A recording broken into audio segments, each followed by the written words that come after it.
Bon, d'abord, je m'appelle Philippe Kahn. Je suis le créateur du Cameraphone. Aujourd'hui, j'ai fondé, je dirige une société qui s'appelle Footpower MotionX et on est les leaders pour les senseurs dans les plateformes mobiles.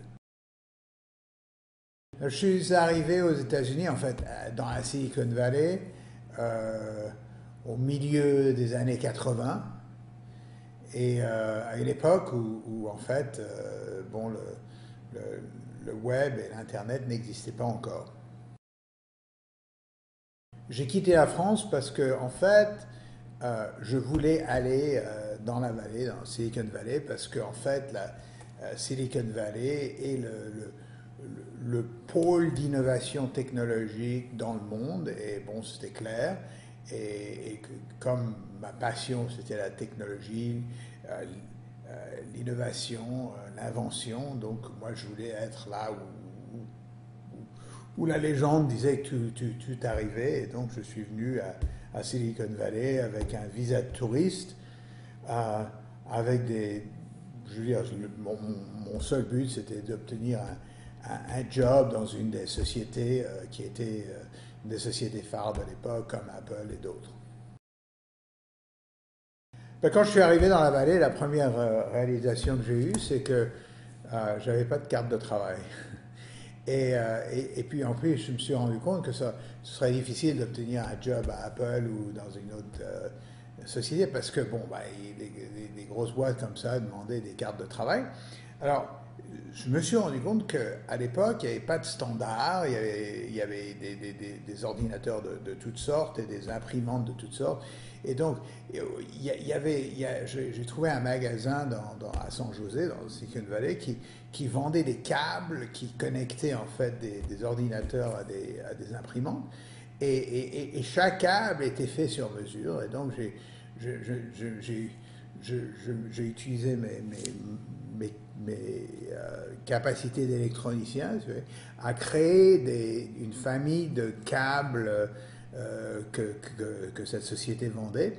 Et bon, ça a été un succès parce que bon, chaque ordinateur avait besoin de câbles sur mesure parce qu'il n'y avait pas de Wi-Fi à l'époque, il n'y avait pas de réseau comme ça. Il fallait connecter les choses avec des câbles. Et donc pour moi, ça a été une opportunité en fait d'abord de gagner ma vie parce que je n'avais pas d'autre manière de gagner ma vie, mais ensuite d'embaucher une personne à la fois, une personne, deux personnes, etc. Leur apprendre à faire ces câbles et en fait pouvoir moi me focaliser sur ce que bon ma compétence en tant que mathématicien et l'ingénieur informatique. J'ai eu bon, la chance d'avoir un succès à ce niveau-là. Mais en fait, j'ai gagné ma vie en créant, par hasard finalement, une société qui faisait des câbles d'imprimante. Bon, les premiers câbles, c'est moi qui les ai fait avec mon fer à souder et puis et mes pinces. Bah, L'iPhone a créé un événement, quoi, en fait. Et en fait, bon, dès que Steve Jobs bon, a partagé sa vision, créé un camera phone qui avait des senseurs, qui avait un écran plus grand, qui était capable de faire de l'email, etc., c'était clair que ça allait changer le marché et créer un nouveau marché, le marché du smartphone, en fait. Et bon, ça, pour moi, ça a été clair. Et je crois que bon, le marché a été étonné, mais tous ceux qui savaient quelle était la vision de Steve, bon, c'est clair qu'il y a eu un changement du marché à ce niveau-là. Mais après, peut-être que une des choses les plus puissantes dans cette vision d'Apple, de l'iPhone, c'est en fait l'App Store. C'est toutes les applications, cet écosystème d'applications qui est extraordinaire, où en fait il n'y a pas d'autre plateforme aujourd'hui qui sait avoir les capacités des applications qui sont disponibles sur l'iPhone. En fait, si on regarde Android ou d'autres plateformes, c'est en fait une ombre. Chaque application est une ombre de l'application qui est disponible sur l'iPhone.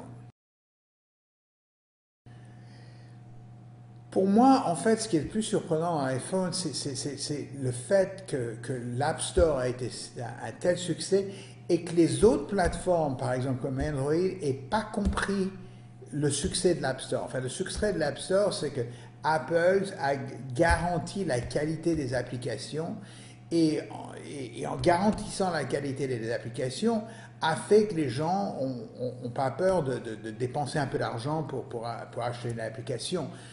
Sous Android, il n'y a pas de garantie de la qualité d'une application. En fait, alors ça fait que les gens ont peur, et comme les gens ont peur, ils n'achètent pas. Comme ils n'achètent pas, bon, ben, les développeurs gagnent vraiment pas d'argent. C'est difficile de gagner de l'argent avec des applications gratuites payées par de la pub, et donc finissent pas leurs apps, ou les apps n'ont pas la qualité qu'on voit sur l'iPhone.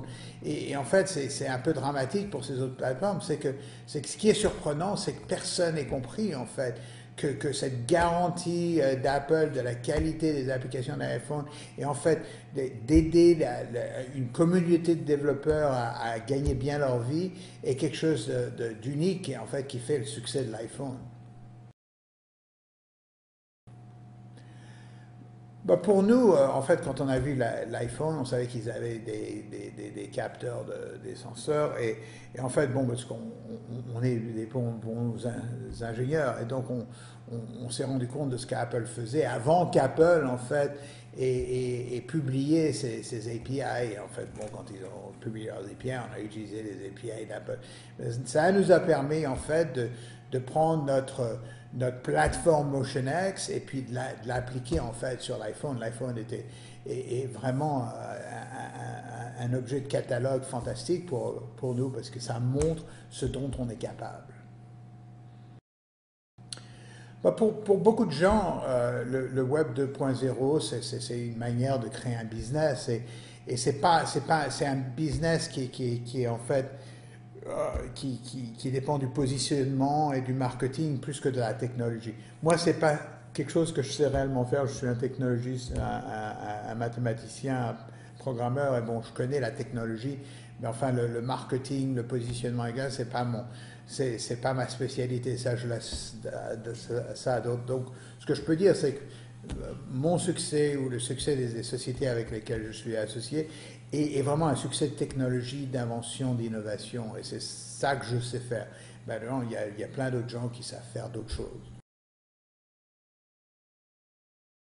Je crois qu'à tout moment, il y a des tas de gens qui voient un marché complètement différent pour tout. Et je pense qu'il ne va pas y avoir qu'un seul marché dans le futur. Il va y avoir beaucoup de marchés. Je crois que le marché du smartphone, de l'iPhone, etc., est un marché qui va continuer à exploser parce que chaque humain, 7 milliards d'humains, vont vouloir leur iPhone, leur smartphone.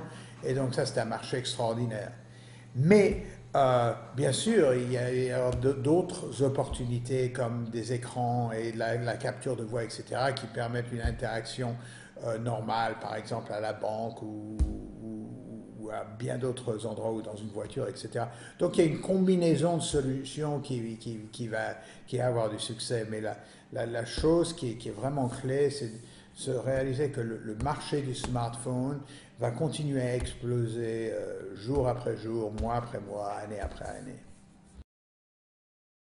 Bon, les anecdotes du cameraphone, il y en a beaucoup. Bon, le premier cameraphone en juin 97, quand ma fille est née, et puis là, cette première photo qui est magique, en fait, qui est maintenant très célèbre, c'était extraordinaire.